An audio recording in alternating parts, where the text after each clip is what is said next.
bila main musim hujan tu kita kena kontrol dia pasal dia tak boleh nak lembab sangat akak dia mati. Jadi senang, cukup mudah nampak. Kita cabut dia keluar nampak. Dia tak ada. Nenas ni dia tak ada akak. Akak besar dia tak ada.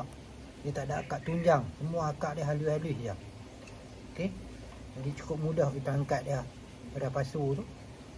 Itu kita cuma masukkan dalam lubang ni je. Lepas tu kita tutup.